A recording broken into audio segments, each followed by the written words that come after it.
Good morning, good afternoon, good evening from whichever part of the world you're from. This is Kavita Ramchan from Life Success Coaching in Mauritius.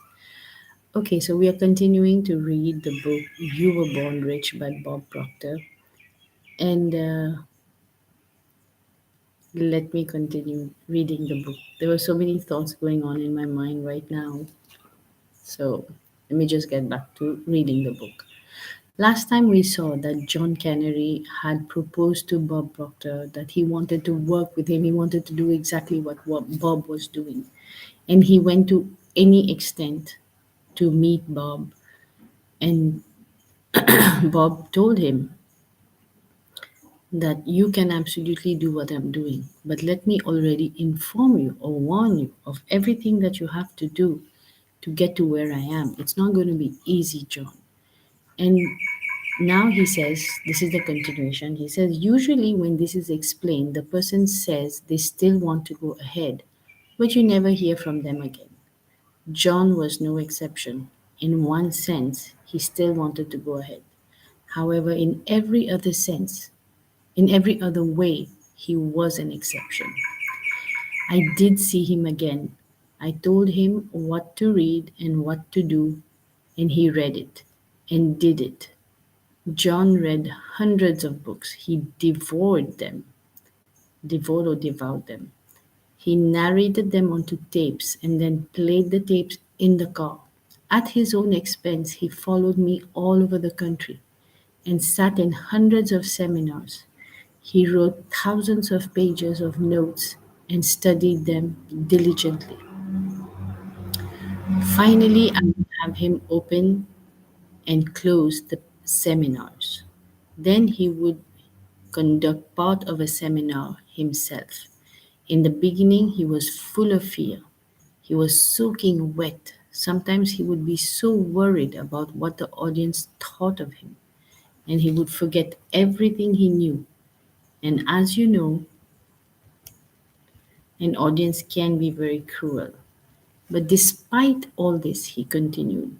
Keep in mind, this was costing him money. He was not being paid. John Canary had built an image of himself doing what I was doing, and he would not quit. He was persistent and it worked. It always has and it always will. Today, he has earned the respect of many of the world's largest corporations. He has spoken in almost every major city in North America. He has also earned more in one day than he was earning in a year when I first met him. So, if someone with numerous degrees after their name tells you image making and persistence don't work, just look John Canary up and ask him. He will tell you, I know you can do it because I did it. Philip Nakola, a minister in Santa Ana, California, preached a sermon on a similar idea one Sunday that I was fortunate enough to hear when I was living there. He said, I want you to pay very close attention to what this minister said. Keep your mind on a higher image than a lower concern. I realize that this is not always an easy thing to do, but it sure pays great dividends for the person who develops the mental strength to do it. And that is what it takes, mental strength. So build your image now and develop mental strength to hold it. I cannot even tell you how this is something that is so important. You know, there will be we are beings of three dimension actually. There's a higher side to us and there's a lower side to us. At any point of time, we have the choice to be focused on either the higher side of our personality or on the lower side of our personality. If you're always focused on the lower side, you will be always stuck in reality, which is an illusion, in problems that have already been created, or in the blessings that have already been created by you yourself, by the way you have been thinking. Let's say your attitude. If a person is always thinking positively, they will always be creating a positive life. But if a person has been thinking in a negative way, they cannot create a positive life. It will always be mm, negative. Now, you have a choice here. You can think of something better, and you can have a concept of yourself to be someone better than the person you are today. Now, to do this is not easy because to imagine yourself at a higher position requires all your courage and all your mental power. It's a psychological work, but it is going to affect your body in some way or the other because the body is an instrument of the mind. When you are, let's say, this is exactly what happened to me. I was someone who was getting sick very badly, and I wanted to keep the image of somebody who was happy, healthy, right?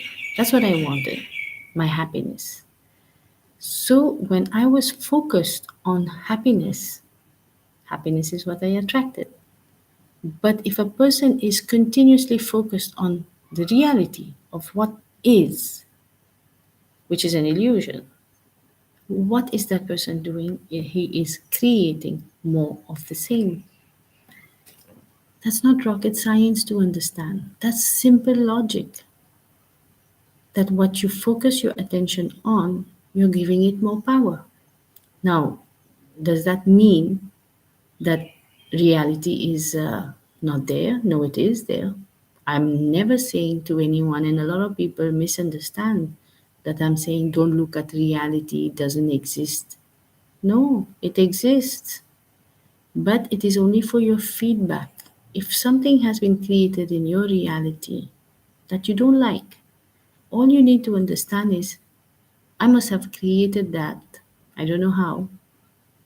There is a part of me that is running on autopilot, just like your food is digesting on autopilot. You don't think about my food is digesting, it's going from here, it's going from here. No, you don't think all that. It's being done for you. So, just in the same way, let's call it your soul agenda is being unfolded for you. You are taking those actions that you are meant to take. But then will come a point when you will want more. And then you will find yourself surrounded by some kind of invisible wall that will not let you change easily. It will keep your identity the way you have been conditioned to think and be in the world.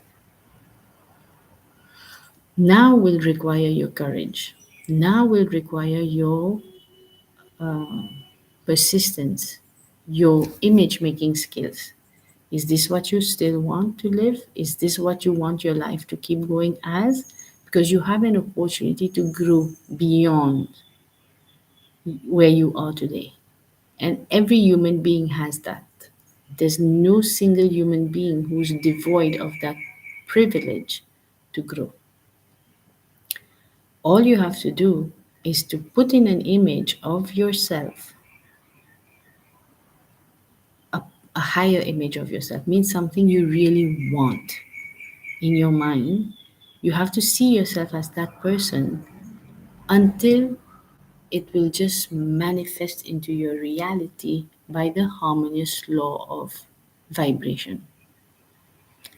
Because when you are seeing that image in your mind and you're focused on it, and you're focused on it, and you're willing to do everything it takes to reach there, your body will just take that image, not your body, your mind will finally impress that image on your subconscious mind, and the person you were before will go because you've not been giving that person any focus, and the new personality is going to just take over, and you will attract everything in your reality that has to make that become true, right? So you want to start building that image today. How do you want to see yourself? Who is that person who you're becoming? Can you describe that person? And describe her or him in all the details. Don't leave out anything. If you want to become a multimillionaire and you're seeing yourself as somebody who is a multimillionaire, at the same time, you want to also look at all aspects of you, not just your money aspect. You want to look at your health, you want to look at your happiness with your relationships, everything, because you can have everything. So why stick to only one, right? So if you do this, you will see how your life will change.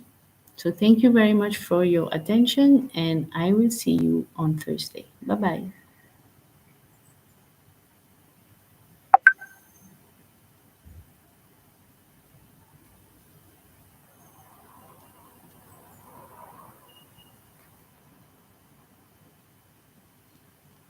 Sorry,